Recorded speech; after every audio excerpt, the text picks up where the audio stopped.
transformando a mente humana não iluminada. Nascemos em um estado de ignorância espiritual e nesse estado não temos o benefício da verdade operando por nós. É por esta razão que alguns de nós vieram ao mundo com deficiência física ou mental e é possível que nos aconteça qualquer coisa de natureza boa ou má. Porque a experiência pessoal é o resultado do que é levado pela mente. Enquanto nossa mente é a mente humana com seu bem e seu mal, viveremos a experiência da mente humana, que é um falso sentido da mente, tanto do bem quanto do mal. A mente, entretanto, em si mesma não é boa e nem má, é apenas um instrumento de conhecimento. Uma mente imbuída de verdade produzirá harmonia de mente, corpo, negócios, lar ou família, mas apenas na proporção do grau em que essa mente se mantém na verdade. Uma mente imbuída de ignorância, isto é, aquela que aceita uma visão materialista da vida, deve trazer uma vida à sua imagem e semelhança, que também é material, e, portanto, boa e má. Até que sejamos conduzidos a algum ensino da verdade, portanto, não temos a capacidade de escolher se nossa mente deve ser imbuída da verdade ou se permanecerá sob o domínio das crenças mundiais. Até então, ignoramos a verdade de que nossa mente, quando está imbuída da verdade, trará harmonia, mas quando é ignorante da verdade e aceita as crenças materialistas do mundo, ela traz discórdia e desarmonia. Permanecer na verdade conduz à consciência iluminada. Ao chegarmos ao ensino da verdade, aprendemos que existe uma verdade que é contrária à crença humana e também contrária a alguns ensinamentos religiosos ortodoxos. Em primeiro lugar, descobrimos que não há Deus sentado no céu se preocupando se vamos ter um acidente, ficar enredados no pecado ou sucumbir a uma doença. Nossas orações a esse Deus desconhecido são inúteis. Os ensinamentos da verdade revelam que a razão pela qual essas orações não foram eficazes é porque o indivíduo não sabe como assumir o domínio sobre sua própria vida, não conhece a verdade espiritual e, portanto, tem uma vida feita de algumas das boas crenças do mundo e algumas das crenças malignas do mundo. Nossas primeiras lições no ensino da verdade devem ter o propósito de manter nossa mente cheia de verdade e, por meio do conhecimento da Bíblia, nos mantermos conscientes das verdades reveladas nos ensinos espirituais. Por meio desta prática, pode parecer que estamos mudando os aspectos externos de nossa vida. Na verdade, não estamos fazendo isso de forma alguma. O que estamos fazendo é mudar o nosso estado de consciência, e é esse estado alterado de consciência que produz harmonia em nossa experiência externa. Se nossa consciência humana permanecesse em seu estado atual de inconsciência, por apenas nos envolvermos nos ensinamentos da verdade, em vez de torná-los parte integrante de nossa consciência, a única coisa que aconteceria é que teríamos mais algumas experiências de harmonia em vez de discórdia. O que realmente acontece, entretanto, quando permanecemos na verdade, quando vivemos, nos movemos e temos o nosso ser em consciência espiritual, é que a mente humana começa a perder sua ignorância espiritual e escuridão e começa a se tornar iluminada. À medida em que a consciência é iluminada, a experiência externa de vida torna-se espiritualmente harmoniosa. Isso é especialmente verdadeiro quando chegamos à mensagem do caminho infinito, em que não estamos tão preocupados em mudar a imagem externa imediata, quanto estamos com uma transformação da consciência. É claro que a cura de discórdias físicas, mentais, morais ou financeiras ocorre, porque isso é parte dos sinais que se seguem. Mas nossa maior preocupação é mudar esse estado de consciência não iluminada para um de iluminação, mudar uma consciência escurecida para uma de luz. Onde há luz, não há escuridão. Luz e escuridão não podem ocupar o mesmo espaço ao mesmo tempo. Portanto, se temos uma consciência iluminada, não há escuridão. E isso significa sem pecado, sem doença, sem morte, sem pobreza. Nossa responsabilidade nesse caminho é superar nossa escuridão espiritual e admitir luz espiritual e verdade na consciência, até que nossa consciência esteja tão iluminada que os lugares escuros da experiência humana se evaporem, não apenas para nós, mas para aqueles que tocam nossa consciência, porque uma vez que a luz vem à nossa consciência, nos tornamos a luz do nosso mundo. Começamos a ver a harmonia ocorrendo em nossa casa, entre nossos amigos, em nossa comunidade e, finalmente, no mundo. Então vêm as perguntas: como faço para alcançar essa luz? Como obtenho a iluminação? Como faço a transição de ter uma mente humana para uma mente que também estava em Cristo Jesus? Como posso ter aquela mente que estava em Buda, Lao Tse, Moisés, Elias, Isaías, João e Paulo? Como faço para alcançar essa mente? A resposta é encontrada por meio do estudo das Escrituras. As Escrituras de todo o mundo revelam como essa luz é alcançada. Primeiro, porém, devemos descobrir o que é a luz e, em seguida, começar a aprender como ela é alcançada. No caminho infinito, existem maneiras específicas de trazer essa luz à nossa consciência. Evite afirmações nonsense. Desde o início da introdução dos ensinamentos da verdade no mundo, tem-se feito uso de afirmações, e muitas vezes tais afirmações são declarações das Escrituras. Este é, de fato, um bom começo. Devemos ter cuidado, entretanto, quanto ao uso de afirmações. Se tomarmos uma afirmação, uma declaração da verdade ou uma passagem da Bíblia e a repetirmos indefinidamente, estaremos muito propensos a nos hipnotizar e abordar a verdade com viseiras, de modo a apenas repetirmos uma afirmação ou declaração sem realmente captar seu significado, acreditando que a repetição dessas palavras terá algum efeito mágico em nossas vidas. Às vezes sim, mas na maioria das vezes prova ser apenas um benefício temporário, porque não percebemos a ideia por trás dessa afirmação. Não é o enunciado que tem poder, é captar a ideia que está incorporada no enunciado que tem poder. Para ilustrar isso, deixe-me apontar que nos escritos do Caminho Infinito, muito raramente há apenas uma passagem da Bíblia encontrada por vez. Normalmente, se eu digo, pois ele realiza o que é designado para mim, do Jó 23:14. Muito rapidamente depois disso direi, o Senhor aperfeiçoará o que me diz respeito, Salmo 138:8. E então, dentro de 1 ou 2 minutos, maior é o que está em vós do que aquele que está no mundo. 1 João 4:4. Não dei apenas uma declaração em particular para repetir e repetir, até que a pessoa seja hipnotizada por ela, mas transmiti uma ideia a ela. Essa ideia é que existe um Ele, há um Ele que realiza aquilo que lhe foi dado fazer, há um Ele que aperfeiçoa o que lhe diz respeito, há um Ele dentro de nós que é maior do que aquele que está no mundo. Por meio disso, de repente, surge a ideia, eu não estou sozinho, há um Ele, e o Ele está dentro de mim, e Ele é o poder. Com isso, o aluno captou toda a ideia da passagem e agora ele não está mais dependendo de uma afirmação nonsense para sair e fazer um milagre por ele, nem é dependente de alguma afirmação que nem mesmo entende. O eu interior e o eu exterior. Outra passagem da Escritura que uso com frequência é: eu e meu Pai somos um, João 5:30.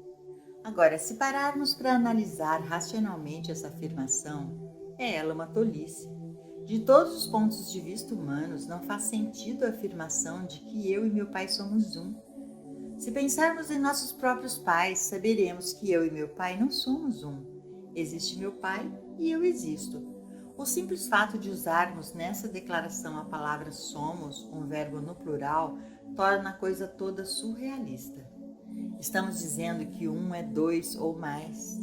Portanto, se fôssemos apenas permanecer na declaração eu e meu pai somos um, logo começaríamos a questionar nossa própria sabedoria em acreditar que dois podem ser um. Mas vamos ver isso agora. Eu e meu pai somos um.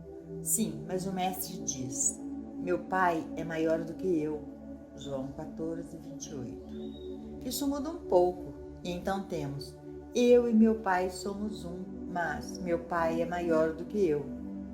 Então ele diz, o Pai que habita em mim, ele faz as obras. João 14:10. Portanto, não é realmente um, são dois. Existe o Pai dentro de mim e existe um eu. Existe o eu que não está fazendo as obras e existe o Pai dentro de mim que faz as obras. E ainda assim, eu tenho que ver que eu e o Pai somos um. Agora realmente temos algo em que pensar. Não apenas repetir declarações, não repetições vãs, não apenas citar as palavras de outra pessoa. Temos algo para ponderar, algo para levar em nossa meditação. Quando levamos essas declarações para a meditação, eu e meu Pai somos um. Meu Pai é maior do que eu. O Pai que habita em mim, ele faz as obras. Eventualmente surge em nossa consciência que o verdadeiro significado é que existe um ser interno e um ser externo, e embora estes sejam um, assim como o interior do corpo e o exterior do corpo são um só corpo, existem duas funções diferentes. Assim, vemos que existe um eu interior, um ser interior que é Deus, e então existe esse eu exterior que é a expressão individual de Deus, ou Filho de Deus, e ainda assim, inseparável e indivisível. Se compreendermos essa ideia de unidade, estaremos eternamente livres desse senso de dualidade e estaremos livres do egoísmo que acredita que o homem é Deus ou que diz, eu sou Deus. Estaremos livres da falsa sensação de que estamos sozinhos neste mundo, responsáveis por nosso próprio bem-estar, e aprenderemos uma ideia que estará incorporada em nós e para todo sempre será nossa. Não é como uma afirmação que podemos esquecer, nem como uma afirmação que não podemos compreender absolutamente. Mas pegando 2, 3 ou 4 passagens das Escrituras e colocando-as juntas, eventualmente uma ideia se desenvolve, e uma vez que a tenhamos, ela é nossa. Nunca mais ficaremos na ignorância sobre esse assunto específico. Com 3 ou 4 meses desse tipo de trabalho, os alunos saberão como combinar 2, 3 ou 4 passagens da Bíblia sobre um determinado assunto e contemplá-las até que seu verdadeiro significado seja revelado e uma medida de iluminação atingida. Como a Escritura é usada no desenvolvimento de uma ideia na consciência.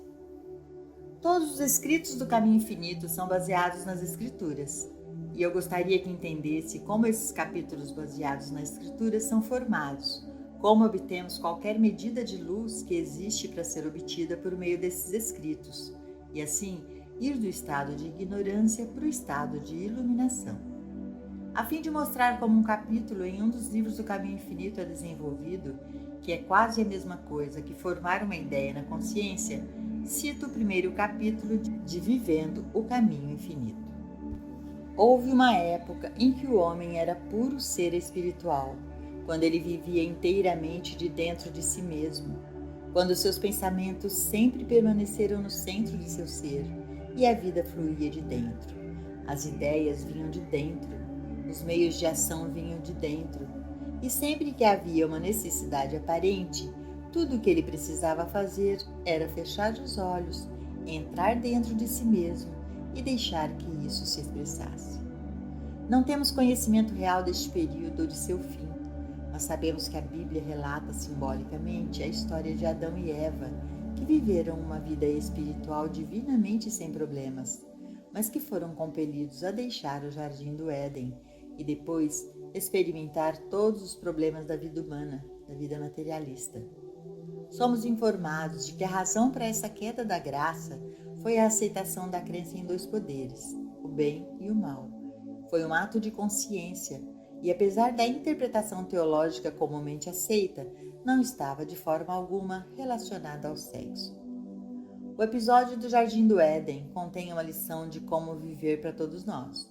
Quantas vezes sentimos que nossas vidas são feitas ou prejudicadas por algum ato externo, mas isso nunca é verdade, porque é sempre algo que ocorre dentro da nossa consciência que traz a mudança para o bem ou para o mal.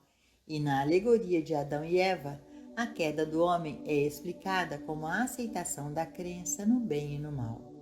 Neste capítulo, até aí, tentei mostrar que as discórdias da existência ocorrem por causa de um ato da consciência, e nesse caso, foi o ato de aceitar a crença em dois poderes, o poder do bem e o do mal. Se parássemos por aí, porém, talvez não discerníssemos claramente a natureza dessa lição de Adão e Eva. Pode não estar totalmente claro como Adão e Eva trouxeram todos esses problemas para si e para nós, ao aceitarem a crença do bem e do mal. Então agora vamos continuar a partir daí. Outra história simbólica nas Escrituras é a do filho pródigo. Aqui, o filho do rei, que em si mesmo não era nada, mas que como herdeiro do rei não era apenas régio, mas rico, decidiu se desligar da fonte do seu bem, isto é, da casa de seu pai, sua consciência do pai. Tomando a substância que considerava merecida, ele começou a viver aquela quantia finita e limitada que havia recebido. Vivendo assim infinitamente, ele se desligou de sua fonte. Qualquer dinheiro que ele gastava o deixava com muito menos. Cada dia de vida que ele vivia o encontrava com um dia a menos para viver. Cada partícula de força ou substância que ele usava o encontrava com muito menos, porque ele estava usando a substância que tinha, sem ser capaz de reabastecê-la da fonte da qual ele se isolou por seu próprio ato. Agora nós temos duas histórias, uma de Adão e Eva, que se desligaram de sua fonte do Éden, e o filho pródigo, que se desligou de sua fonte, a consciência do pai. Eles fizeram isso por um ato de sua própria consciência. Mas podemos ainda não estar convencidos. Vamos supor que sejamos um pouco duros ou obtusos de percepção e não possamos ver como Adão e Eva se aplicam a nós, ou como o filho pródigo se aplica a nós. E então vamos para uma terceira passagem bíblica. Esse mesmo princípio é apresentado na lição da videira e dos ramos que o Mestre deu a seus discípulos no capítulo 15 de João. Eu sou a videira, vós as varas. Quem está em mim e eu nele, o mesmo dá muito fruto, porque sem mim nada podeis fazer. Se um homem não permanecer em mim, é lançado fora, como um ramo, e seca, e os homens os reúnem, lançam ao fogo e são queimados. Aqui está a essência da sabedoria bíblica. Cortado da videira, o ramo murcha, não tendo mais acesso à fonte. Cortado da casa do pai, ou consciência, o pródigo comunga com os porcos. Cortados de sua fonte e expulsos do jardim do Éden, Adão e Eva são compelidos a viver de sua própria substância. Com essas 3 ilustrações, fica claro que se lêssemos essas passagens 2, 3 ou 4 vezes, e então fôssemos sentar-nos em silêncio por um tempo e meditar sobre elas, eventualmente entenderíamos a essência. Se eu estiver usando minha substância, se eu não tiver a saúde de Deus, o infinito suprimento de Deus, de alguma forma, por um ato de consciência, eu me cortei de minha fonte, o depósito espiritual. Como filho pródigo, devo me levantar e voltar para a casa do Pai. Ou se eu sou o galho de uma árvore que se separou da videira, devo agora, por um ato de consciência, voltar para a casa do Pai e reunir-me com Deus. Visto que se trata de um ato de consciência, não preciso procurar montanhas sagradas, não preciso procurar sinagogas sagradas, templos ou professores. Tenho que sentar-me em silêncio e, por um ato de consciência, reunir-me reconhecendo: eu e meu Pai somos um. Tenho que me lembrar conscientemente: Filho, tu sempre estás comigo e tudo o que eu tenho é teu. Lucas 15, 31.